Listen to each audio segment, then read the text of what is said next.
Looking to snap a 2-game losing streak, the Seahawks will hit the road once again, heading towards the East Coast, playing the Detroit Lions in the Eastern time zone. Seattle's been one of the few teams on the West Coast that's been successful, consistently winning those games. Will they do it again in Detroit? We're going to be breaking down key matchups to watch in Sunday's Week 4 battle at Ford Field here on our latest installment of Locked On Seahawks. You are Locked On Seahawks, your daily Seattle Seahawks podcast. Part of the Locked On Podcast Network, your team every day.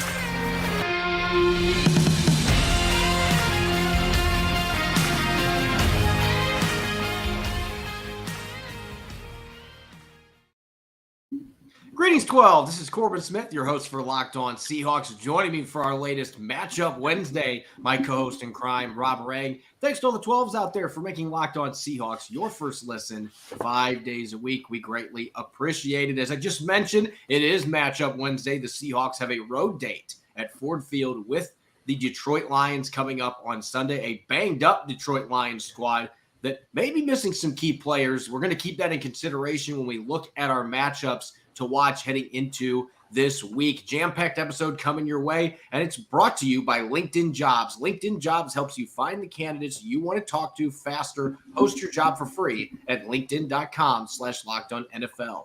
Now for your lead story here on our Matchup Wednesday installment of Locked On Seahawks. A number of roster moves coming today. We broke down the possibility of this one happening yesterday on the show, but Travis Homer is officially heading to injured reserve, which means he's going to miss at least the next 4 games. And some of our listeners may think, third or fourth string running back, not a huge loss. But as we mentioned yesterday, Rob, Travis Homer is arguably the most important special teams player on Seattle's roster, away from maybe Michael Dixon and Jason Myers. As far as your guys on kick and punt coverage, Travis Homer does so many different things as far as making tackles and blocking guys, but he's also a main communicator on special teams, and that can be really difficult. As Pete Carroll said today, it might be like replacing 2 players right now for the Seahawks the next few weeks. So this is not a small loss by any stretch. No, it certainly is not. In terms of the running back position, again, as we talked about in yesterday's show, Seattle brought in, interestingly enough, another former Detroit Lions back, former safety, and Godwin Iwebuike. I think that is going to help solve any of the concerns that you have as far as players who can tote the rock. So that's significant. But I think the more significant point, as you mentioned, is on special teams. And that's why I think that, bringing up the cornerback Xavier Crawford up from the practice squad to the full team, the 53-man roster, and he has played the last couple of weeks as well. So this is nothing new. I think that is a significant sign of what Seattle's plan is on special teams, that they basically view Crawford as a similar type player who has those communication skills, that has the open field tackling ability, the straight line speed that you are going to be missing with Travis Homer being on the IR. So to me, that is some of the biggest news, but there's been some exciting news as well, not the least of which is the fact that another cornerback, Trey Brown, is making big strides, timing for the Seahawks in, I presume, the 40-yard dash. And Pete Carroll said that he had some good times here, considering just how significant of an injury that Trey Brown underwent a year ago, and the fact that there was a possibility that Brown wouldn't be able to play at all this season. If he is able to make it by the halfway point of this year, I think that would be a huge step forward for the Seahawks secondary. Yeah, that was a much different report than what we got a week ago or 2 weeks ago. The last time Pete Carroll talked about Trey Brown, it sounded like he wasn't anywhere close, but now running some 40-yard dashes, putting some good times in, and the trainers now are starting to think timelines. Up to this point, we hadn't heard anything about potential timelines. So he could be back on the practice field within the next couple of weeks. Now, I want to err on a side of caution here for our listeners that just because he's returning to practice does not mean he's going to be playing in a game within a week, especially coming off a patellar tendon injury.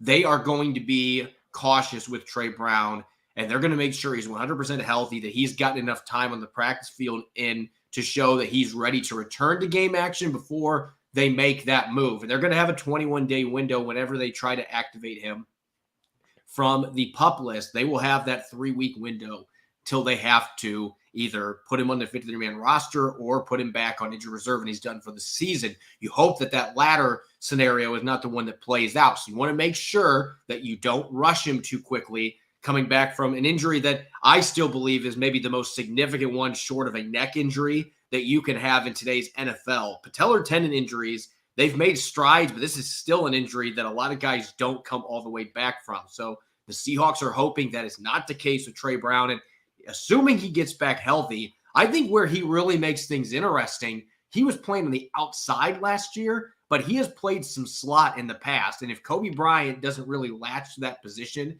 and Justin Coleman doesn't come back healthy or doesn't retake that position, I could very well see a few weeks down the road, whenever Trey Brown's ready to go, that they put him in the slot to go with Tariq Woolen and whoever they have starting at the other position. Right now it's Mike Jackson. Maybe eventually it's Sidney Jones or Artie Burns. But I think that Trey Brown's got a chance to maybe help out in the slot. So that is certainly very encouraging news compared to what we got on him 2 weeks ago.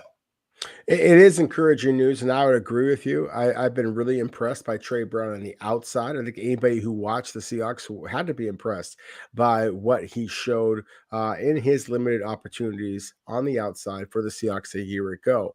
I also just think that his size, his feistiness, his instincts, similar to Kobe Bryant, that just really screams as a possible stud at the nickel cornerback spot. And, it used to be that if you said a guy projects best at nickel cornerback, that might be perceived as a slight. I don't think that as a slight as all. And I think that the nickel cornerbacks, of course, in today's NFL are starters, and some of the best receivers in the league play in the slot, not the least of which, of course, is the reigning Super Bowl MVP, Cooper Kupp. So to me, that it would be a huge, huge addition if Seattle was able to get Trey Brown back at all this season. And then, oh, by the way, considering how much the Seattle's pass rush has been a struggle, Alton Robinson also sounded like, according to Pete Carroll, sounds like he is on the road to recovery. Of course, his knee injury from a season ago is not considered quite as serious as the patellar tendon injury that Trey Brown suffered, but still a significant knee injury. That pass rush issue has been a significant one, and Alton Robinson has the size that Darrell Taylor frankly does not. He has been somebody that I've criticized, on multiple occasions so far because he just frankly has not performed nearly as well against the run as Alton Robinson has throughout most of his college and NFL career. So if the Seahawks were able to get Robinson back as well, this could be an early NFL season injury report that actually could be positive for the Seahawks rather than negative, as it is with most clubs at this time in the season. Robinson went on injured reserve right after they had their first 53-man roster because he was dealing with a PCL sprain that he suffered at the end of training camp. And he had a knee injury last year. I think these two were separate, but he, you look at his track record the last 2 years, the pass rushing production wasn't there last year. And I think he was dealing with that knee issue most of the season. He just wasn't right. His rookie year, he gave you 4 sacks, and he made some really nice tackles in the backfield as a run defender. He actually might be a better fit playing that 3-4 position than I originally anticipated, especially if they're going to be playing more of those base nickel looks where it's a 4-man front. He's a natural doing that. And so getting another edge defender that maybe can be able to excel against the run would be a nice addition for the Seahawks right now. He cannot play this weekend. Obviously, he's not returned to practice. He's got to miss at least one more game. Sounds like he might be a couple more weeks away himself, but Pete Carroll's hopeful they're going to get him back in the near future. He's in good shape. He's been working out, so they're going to get him back. Hopefully they can fast track, get him back, and bolster their depth at the edge rushing position moving towards the middle of the season. Coming up next, we're going to kick off our Matchup Wednesday festivities for the week, and we got a spicy one that we're going to talk about that a certain Seahawks star player kind of got drummed up a little bit today prior to their Wednesday practice. So we're going to look at the Seahawks on offense against the Lions on defense coming up next year on our Wednesday installment of Locked On Seahawks. As you gear up for the fall, you need the right people on your team to help your small business fire on all cylinders. LinkedIn Jobs is here to make it easier to find the people you want to talk to faster and for free. As a former site manager and current podcast host, I've made plenty of hires over the years, and LinkedIn has always been a go-to for me to find top candidates in sports media. Create a free job post in minutes on LinkedIn Jobs to reach your network and beyond to the world's largest professional network of over 810 million people. Add your job in the purple hashtag hiring frame to your LinkedIn profile to spread the word that you're hiring so your network can help you find the right people to hire. Simple tools like screening questions make it easy to focus on candidates with just the right skills and experience so you can quickly prioritize who you'd like to interview and hire. It's why small businesses rate LinkedIn Jobs #1 in delivering quality hires versus leading competitors. LinkedIn Jobs helps you find the right candidates you want to talk to faster. Did you know every week nearly 40 million job seekers visit LinkedIn.com? Post your job for free at linkedin.com/LockedOnNFL. That's linkedin.com/LockedOnNFL to post your job for free. Terms and conditions apply. You're listening to the Matchup Wednesday edition of Locked On Seahawks. This is your host, Corbin Smith. As always, glad to be joined by my co-host in crime, Rob Rang.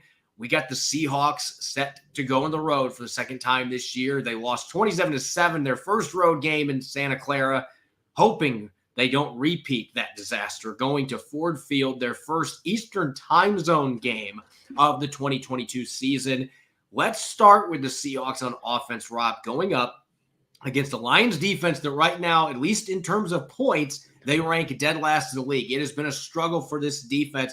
One player, though, that is having a really strong season, at least statistically it looks like he is, Jeffrey Okudah, former top 3 pick for the Detroit Lions out of Ohio State. He's having a fantastic year. Last week, really good coverage going up against Justin Jefferson of the Vikings.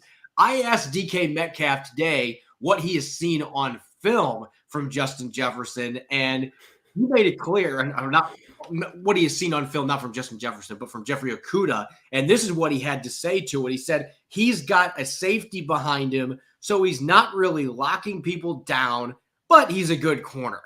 And I had to give him a little bit of a, whoa, I was not expecting that comment from DK Metcalf. Last week, he was so complimentary of A.J. Terrell, the corner for the Atlanta Falcons. And to see him make that comment today, and he was later asked a follow-up, well, what have you seen on film? He's like, well, you can go watch the tape. That's just my opinion. So kind of was dismissive of Jeffrey Okudah. And Rob, it's kind of strange to me, although going back and watching some of the tape from last week against the Vikings, he's not wrong. They were putting 2 safeties behind him at times, extra cushion against Justin Jefferson in that game. And that's part of the reason Jefferson only had 14 receiving yards in the entire game. But several other receivers went off because of those coverage strategies. Yeah, exactly. I mean, the Lions bracketed Justin Jefferson, which of course makes sense considering what dynamic talent he is. But, with Okudah, who has struggled mightily with injuries since he came in, as you mentioned, is a top 5 pick. There's only so many cornerbacks that have been selected with a top 5 pick. Seattle's Sean Springs was one of them, if I remember correctly, years ago.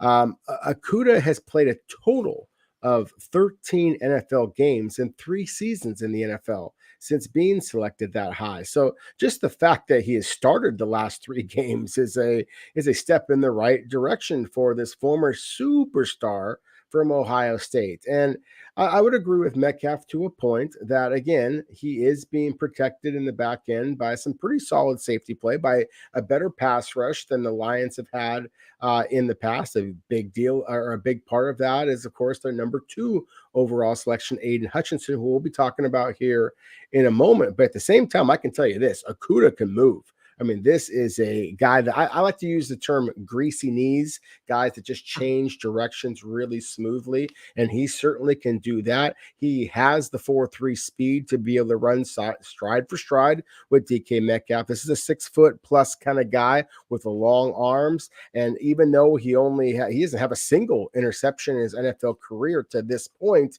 he did show good ball skills back in the day at Ohio State. So I think this is an interesting matchup. I love the competitiveness that Metcalf is showing in his press conference. I just want to see it translate to production on the field. Of course, he had a touchdown reception last week against A.J. Terrell, who he was, as you said, was complimentary. If you're going to be somewhat dismissive, then be dominant in this type of matchup, because the Seahawks are going to need him if they're going to be able to pull off what is now being considered an upset on the road against Detroit. I'm wondering what the Lions are going to do from a strategic standpoint, because I can't see them playing the same type of coverages, bracketing DK Metcalf the way they did with Jefferson, just because the presence of Tyler Lockett on the other side. Although Adam Thielen's a pretty darn good player. KJ Osborne's a pretty good player too. And the Vikings, were able to get the ball to them whenever they wanted to, it felt like, especially in the second half, because of the way that the Lions were prioritizing their coverage to try to take away Jefferson. And I think actually it ended up being their detriment losing that game late last week. The Vikings made their adjustments. I don't know that they're going to be doing something like that against the Seahawks, but I think DK Metcalf is hoping that Jeff Okudah is going to come up and try to play physical press coverage against him the way that he did against Justin Jefferson, because as great of a player as Jefferson is, he is not the physical presence that DK Metcalf is. There's very few guys built like that at the receiver position, and he has dominated opponents when they've tried to press him in the past. So I'm really curious if Jeff Okudah is going to try to do that, because that's when he's at his best, and he does have the speed to be able to recover if Metcalf gets by him on a step. But at the same time, that is kind of one of those type situations. You're taking one heck of a gamble going against Metcalf. So I think this is one of those get your popcorn ready matchups. I was thinking it before Metcalf said that today, and now it has gotten even spicier. So that is going to be a matchup that I'm super excited to watch this week between two real studs. Okudah's not been healthy enough to really show what he can do, but now we're seeing it here, playing really well against three great receivers to open the season, with Jefferson being just the most recent a week ago. Now, let's shift to the run game, because the Detroit Lions, I mentioned, they're dead last in the NFL in scoring defense. And a big reason for that, they rank near the bottom of the league in basically every metric defending the run. This has been a team that's been a turnstile for running backs. They have been able to rocket through. They've almost made the Seahawks at times look like a functional run defense. That's saying something. The two games that I've gone back and watched, they've made some nice plays where they've been able to get in the backfield. They've also given up a lot of big runs. And so this feels like a game. Rashad Penny, Ken Walker III, last week they were able to, as a team, get over 100 yards rushing. This should be a game that they should be looking to get 150, really pile up those carries, wear down this defense, because Alex Anzalone and Malcolm Rodriguez, the 6th round pick out of Oklahoma State, those are your two inside linebackers. No offense to them, but I'm running right down the gut at those guys, because I'm thinking my interior line can get up there and climb, and I think my running backs can break and make those guys miss on tackles. And so to me, this is maybe the most important matchup for Seattle in this game, because you want to have some sustained drives to keep Detroit's high-powered offense off the field. How do you do that? You run the ball effectively, you sustain long, drawn-out drives, and you finish them with touchdowns. This may be a defense that can finally get that job done, particularly with the run game. Just not overly impressed with the linebackers. And Rodriguez maybe is going to be a really good player, but he's a 6th rounder and he's very inexperienced. This is a matchup that should work for the Seahawks if they play to their capabilities. Yeah, I mean, Rodriguez is a good football player, as you just said, but he's also a limited athlete. I look at that defensive line for Detroit. Aleem McNeil is a good player. He is not quite as quick as, say, Grady Jackson a week ago, fortunately for the Seahawks. But at the same time, he is a good run-stuffing guy, 6'2", 320 pounds. And then, oh, by the way, they got Michael Brockers, who a lot of Seahawks fans might remember Brockers' time with the Los Angeles Rams, a good, big, physical player. So I would agree that Detroit's linebackers are a little bit of a liability. We talked about that with the Denver Broncos a couple of weeks ago. I think that Seattle's running back, Seattle's tight ends against those linebackers could be an issue for Detroit. And it certainly would make some sense. If you're going to try and eliminate the home crowd, then you get those running backs going for the Seahawks. We talked about this in yesterday's show. I really think that this is an opportunity where both Rashad Penny as well as Ken Walker III having a triumphant return to the great state of Michigan, that would be right in his wheelhouse to be able to create some big plays. To me, as excited as I am about the one-on-one matchup that could be between DK Metcalf and Jeff Okudah, I think from a winning and losing matchup for Seattle to get some kind of production on offense, they have got to be as productive in the running game as you just predicted it might be the case. So to me, this is a fascinating one. Really interested to see how Seattle tries to attack those linebackers who, again, are instinctive. They're physical. They're just not necessarily the most fleet of foot linebackers. So Seattle's speed at running back and tight end should be major issues in this game for Detroit.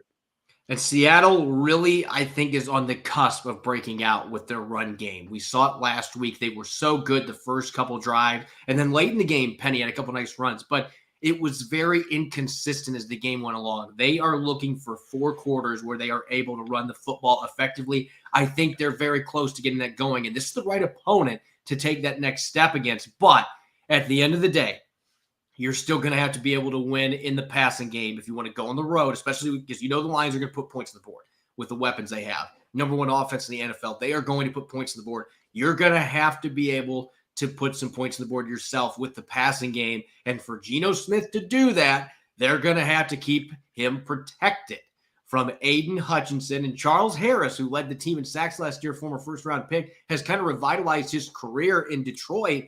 Those two coming off the edge, there might be some people sleeping a little bit on that, thinking, well, Charles Cross and Abe Lucas, they've already seen Nick Bosa. They've seen Bradley Chubb.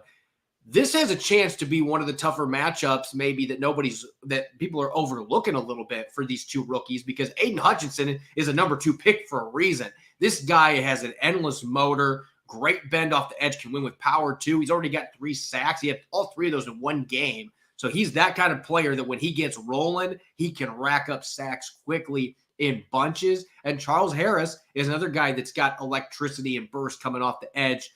Both these rookie tackles, Cross and Lucas, have exceeded expectations, at least for me to this point. They've taken every test and they've handled it. There's been some rookie mistakes, but this is going to be another test that maybe people are overlooking, because Hutchinson and Harris, even though this is not a team that's an elite pass rushing group, those 2 guys off the edge could cause some real trouble and get after Geno Smith. If that happens, it's going to be tough for the Seahawks to win this football game. It is. And I think Hutchinson in particular is a really difficult matchup. This is a really good player. I mean, he's not only a terrific athlete, but he just plays the game like an NFL veteran. And anytime you hear Hutchinson and you hear the name Seahawks, then you get those questions. Is he related to Steve Hutchinson? He is not. But at the same time, he certainly plays with the same type of motor, physicality of the Seahawks and Minnesota Vikings Hall of Famer Steve Hutchinson, in that he just plays the game the way you want it to be played. So for those people who maybe aren't watching just from a blue and green glasses perspective, and you just want to watch a good football player, watch the way a guy can vary his pass rush, watch the way he uses his hands, watch the way he sniffs out screens and things of that nature, watch the way that they will not only use him on the ins or on the outside, but they'll move him inside on twists and stunts and things like that. And Corbin, of course, we've talked so much about some of Seattle's issues on the interior of the offensive line. Aidan Hutchinson is a game wrecker. If there is somebody on Detroit's defense that could absolutely turn this game around for the Lions, it is him. He should be. We talked about how the Lions tried to bracket Justin Jefferson, the Minnesota receiver. The Seahawks should be considering some ways to try and slow down Aidan Hutchinson for that very same reason. He can take this game over. And he's going to play on both sides of the line. He's about 50-50 right now, rushing from right and left defensive end. And so he's going to get matchups with both Cross and Lucas in this game. And they've got to have a running back ready to pick him up and come in and chip, or they got to have a tight end ready to chip consistently on him. Because even though he's a first-year player, like you said, he's that dynamic already coming in the league. He's got a veteran play style already. And so that is the kind of really be disruptive. And so they're going to have somebody that can chip at running back or tight end to take care of him. And Charles Harris is going to be a problem too, just because of his quickness. In fact, he gave the Seahawks tackles some issues last year. So I don't think this is one of the elite pass rushes the Seahawks have in their schedule, but they've got some guys on the outside that could be game wreckers, most notably Hutchinson. And so another tough test for Charles Cross and Abe Lucas. We'll see how they handle that. All right, Rob, let's shift over now in our third segment here on our Matchup Wednesday of Locked On Seahawks. The Seahawks on defense going up against the number 1 offense in the NFL right now, the Detroit Lions. And there are some caveats when we're looking at these matchups, because right now I would be stunned if running back DeAndre Swift plays in this game. I have heard from a couple sources that cover Detroit that they think he's already out this week, even though it hasn't been announced. He's dealing with a shoulder and ankle injury. So that is something that would certainly be nice for the Seattle Seahawks, not having to deal with a guy that's averaging almost 9 yards a carry this year. Swift has been phenomenal so far this season. And Amon-Ra St. Brown, their number 1 receiver, he's dealing with an ankle injury. There's a good chance they're going to be cautious and not play him. Josh Reynolds, one of their top receivers, is banged up. They had a laundry list of guys on their injury list today. So keeping that in mind, Rob, these matchups are going to maybe be a little different looking than they would be if this team was healthier than what they are right now. It does look like there's going to be some key guys that are not playing. But I think when we start looking at these matchups, Seahawks O or Seahawks D against the Lions O, I think we have got to start with the safeties. Maybe because Quandre Diggs is making his homecoming to Detroit. This is the first time he's played in Detroit since he was traded to the Seahawks midway through the 2019 season. And he was talking today about all the memories he has, how the first couple years were great. Obviously, he did not have a good time when he was playing for Matt Patricia, and that's why he ended up in Seattle, but really loved playing for Jim Caldwell, his first 3 years in Detroit. And so he's got a lot of memories there. But he and Josh Jones, if those 2 receivers I mentioned are not playing, TJ Hawkins is already going to be a target for Jared Goff, but he suddenly becomes maybe their number 1 passing target. And that is not an easy matchup for any safety in the NFL. Hawkinson, one of the most underrated, underappreciated tight ends in the league. Yeah, Hawkinson's a really good player. If Detroit's offense continues its current pace where it's leading the NFL in points scored, then I think that a lot of people are going to wake up to the fact that the Detroit Lions were very justified in using an early first-round pick on him coming out of Iowa. A really good player. And considering the fact that Seattle, basically throughout the Pete Carroll tenure has struggled in defending tight ends. And they certainly are going to struggle with Josh Jones, who, while he was dynamic in training camp, as we talked about, he has struggled so far in the regular season. And I think it'd be easy to focus in on Quandre Diggs and maybe with Jared Goff. Of course, Seahawks fans know Jared Goff very well. I think it's always a fun matchup when you have an instinctive free safety like Diggs against a quarterback who will throw the ball around a little bit in Jared Goff. But I agree with you. I think specifically Jones or maybe even Ryan Neal going up against TJ Hawkinson, I think is a matchup to watch. But I think similar, as I said, from the Seahawks point of view, when they're on offense, that whoever runs the football most effectively, I think is going to wind up winning this game. And until Seattle can stop anybody, then I think that you have to be very, very concerned because, as you mentioned, DeAndre Swift is not likely to play in this game. But at the same time, to just ignore what Jamal Williams is, I think is a huge mistake. I mean, Nick Lee, former BYU guy himself, is going to know Jamal Williams as well as anybody. I'm curious to hear his analysis as this week unfolds. But I can tell you this, Jamal Williams, not only what he did with the BYU Cougars, what he did with the Green Bay Packers, and since the Detroit Lions, he is one of the more physical downhill running backs in all of the league. He will put linebackers on their backside, and considering that on their backside is where we've seen far too much of Jordan Brooks and certainly Cody Barton so far this year, that has got to be, at least in my opinion, the number 1 matchup the Seahawks defense has got to address. Yeah, I think that this is going to be consistently week in, week out, one of the matchups to watch until the Seahawks, as you said, prove that they can stop anyone running the football. It's been a problem in all 3 games, and you have to point out the linebackers because I didn't think that Jordan Brooks had a terrible game last Sunday. He did get pancaked a couple of times. There was one time that, and this is a play that I was laughing watching the All-22, he actually hurdled and then immediately in the air got pancaked to the ground. So probably will think twice next time he tries to hurdle over a guy that's trying to cut block him. But we talked about the struggles that Cody Barton has had the last couple of weeks with his run fits and getting absorbed by blockers, not being able to shed those blocks. This Detroit Lions team will get blockers up to the second level. They're one of the best out there. They have a diverse run game. And so Cody Barton, you've got to elevate your game. If he is not able to do that, then Jamal Williams is going to run all over this defense, especially with the offensive line that he has in front of him. Detroit, I think, has a sleeper top 5 offensive line. There's a couple first-round picks on that front line. They're a little bit banged up on the offensive line, too. But if they've got everybody there this weekend, that is going to be a tall task for the Seahawks. And Jamal Williams is one of the better backup running backs. He's a starter caliber running back behind DeAndre Swift. And so plugging him into the lineup, they're not going to miss too much. He's a different style runner, but he's an effective one that can 20-plus carry you and really wear down your defense. So that is obviously going to be a key matchup to watch. Now, last but not least, as I just mentioned, the Lions have what I believe is one of the most underrated offensive lines in the league. And you've got a team that's third in rushing yards right now, number one scoring offense. A big part of that are the guys up front, and in particular in the middle. They've got good tackles. They got 2 first-round tackles on this offensive line too. But Frank Ragnow, their center, he's a little banged up, did not practice today, but he did play last week, even though he's been dealing with an injury. You've got him, you've got Jonah Jackson, and one of my favorite players, Logan Stenberg from Kentucky, a player that we thought the Seahawks might draft a few years ago. Sure enough, he's growing into a solid starting right guard for the Detroit Lions. This is an offensive line in the interior led by Logan Stenberg's tenacity. We're talking about a physical, nasty interior offensive line that is going to get after it. So just like I kind of nudged Cody Barton a little bit, hey, you need to step up your game.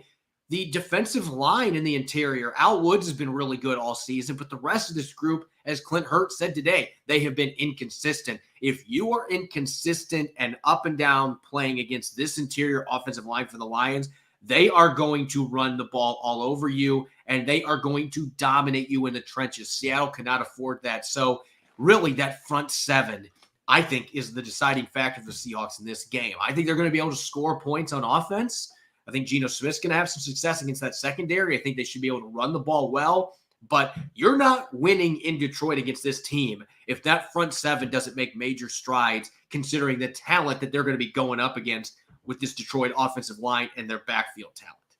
Yeah, I think that's well said. I'm a big fan of what the head coach, Dan Campbell, has done in Detroit. He has completely switched around the mentality of this team. It's kind of funny that they are called the Lions because for a long time they could have been described as the Pussycats because they just were not very physical at the point of attack. And they have completely changed that. As you mentioned, they've got multiple first-round picks. The left tackle, Taylor Decker, first-round pick. The center, Frank Ragnow, an all-pro caliber player, a Pro Bowler the last couple of seasons, I believe. Penei Sewell is a stud. The right tackle, who could be a left tackle if the Lions wanted him to play there. And then, of course, the 2 guards, good physical players, as you mentioned, with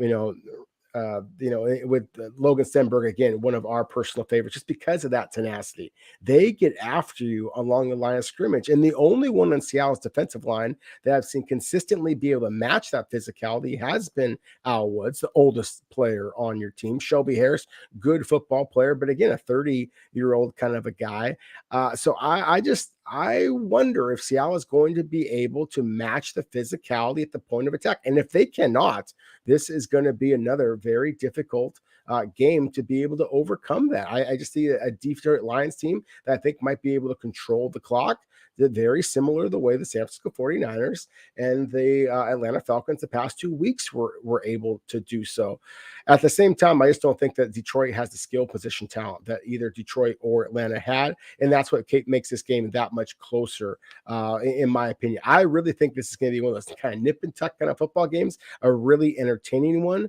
But as you mentioned, I really think an underrated matchup in this game is just right there at the line of scrimmage. I'd ask people to try to take your eyes off the ball a little bit and just watch the behemoths along the line of scrimmage, especially for Detroit. They are big, they are physical, they are nasty, and that, frankly, is what happens when you invest those early picks in offensive linemen. Kudos to the Seahawks for figuring it out this year and making those selections with, of course, Charles Cross, who has played very well, and Abe Lucas. But when you invest a first-round pick in a center and he becomes an all-pro and the leader of your offensive line, the proof is fairly obvious. And Ragnow is a real difference maker in the middle for that team. I would not be surprised at all if the Lions are able to run successfully on Seattle. And again, that should be scary, scary news for Seahawks fans. As always, you can follow me on Twitter, Corbin Smith NFL. You can follow Rob at Rob Rang. Make sure to check out Locked On Seahawks and Apple Podcasts, Google Podcasts, Spotify, and streaming 5 days a week on YouTube. Coming up tomorrow, it's Crossover Thursday. I'll be joining Matt Derry of Locked On Lions to continue previewing Sunday's upcoming road contest. You won't want to miss it. Thanks for listening in. Enjoy the rest of your Wednesday. Go Hawks.